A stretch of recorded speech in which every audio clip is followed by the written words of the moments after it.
కార్లంటే కొందరు అవసరానికి ఉపయోగపడే వస్తువుగా ఉంటే ఇంకొందరికి అవో లగ్జరీ సింబల్. అందుకోసం కోట్లు ఖర్చు చేసి మరీ ఇతర దేశాల నుండి దిగుమతి చేసుకుంటారు. అలాంటి ఓ లగ్జరీ కార్ తాజాగా మన దేశ రోడ్లపై అడుగుపెట్టింది. భారత్ లో మొట్టమొదటిగా అడుగుపెట్టిన Aston Martin DB12 sports car ఇది. ఈ ఆస్టన్ మార్టిన్ DB12 కారు ధర సుమారు 4.5 కోట్ల రూపాయలు. ఇంతకీ ఈ కారును కొన్న వ్యక్తి ఎవరని అనుకుంటున్నారా? అలాంటి యోగం సాధారణ ప్రజలకు ఎక్కడుంటుంది?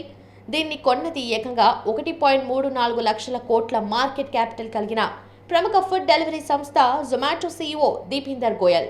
ఆస్టన్ మార్టిన్ బ్రిటన్కు చెందిన కార్ల తయారీ సంస్థ. ఈ కంపెనీ DB12 పేరుతో గతేడాది సెప్టెంబర్లో కారును లాంచ్ చేసింది.